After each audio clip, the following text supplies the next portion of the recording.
हो सखी। अरे आजकल बड़ा मिजाज में रहे लो, का बात है? हमके लगा था तुमसे देखल ना जात हमार मिजाज पर। अब भाई तब न पूछत है। तो सुना सुनावा। अब शादी ब्याह हमार हो गया तब हमके मिजाज में रहे पड़ी। अच्छा अच्छा। हाँ तो सुना न। सुनावा। नयन भरा काजरा के पारा, नयन भरा काजरा के पारा, बलम मोर अखिया कई तारा।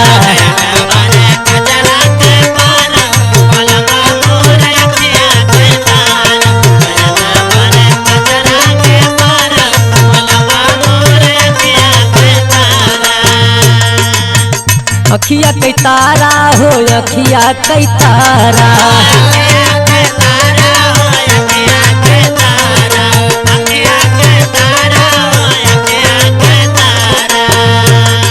नयन भरा काजरा के पारा, बलम मोर अखिया कई तारा।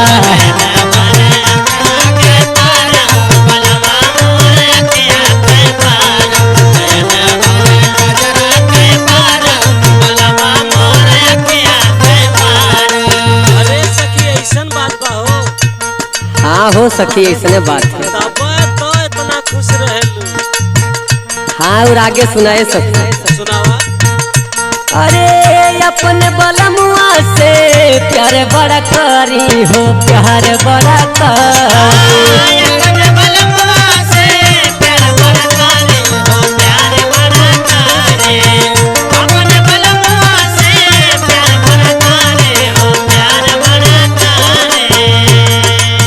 और जान तो सखी का करीला। अरे जन्म से ज्यादा हम उनका पे मारी हो, उनका पे मारी।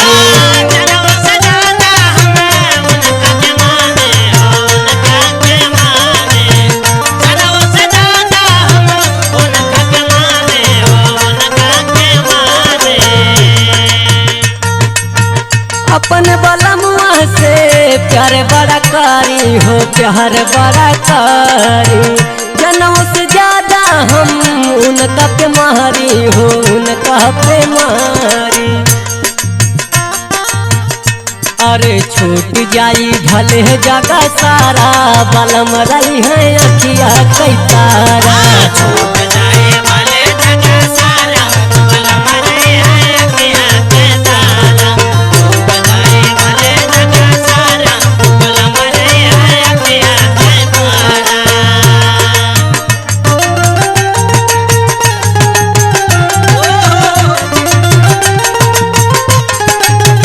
जय हो शंकर स्टूडियो के जवाब ना है काये सुनील भैया।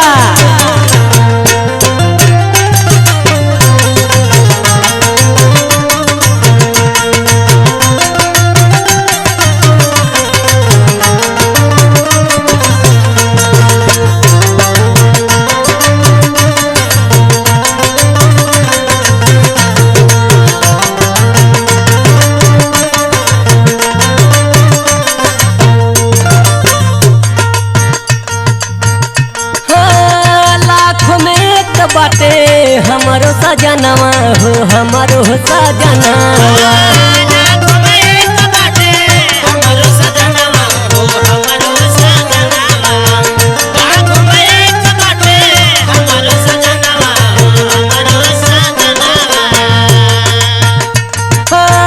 जवन जवन कहिले माने ले कहनवा हो, माने ले कहनवा।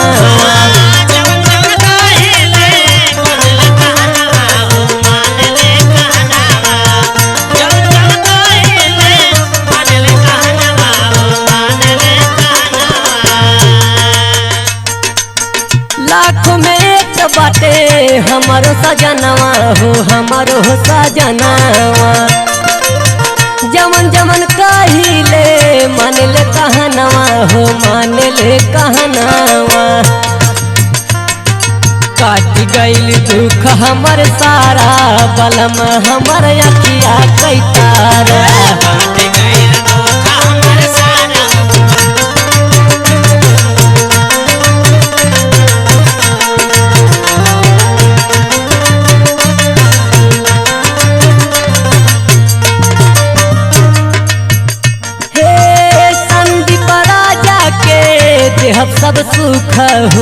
देहब सब सुख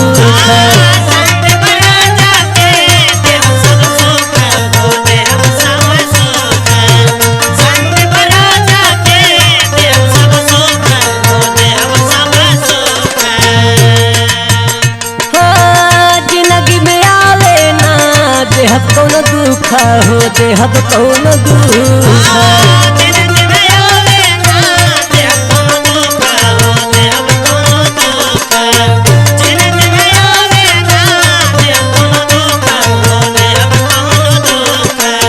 संदीप राजा के देहब सब सुख हो देहब सब सुख जिंदगी में आवे ना देहब कौन दुख हो देहब कौन दुख उत्तम अलबेला के सहारा बलम मोरा अखिया कैतारा।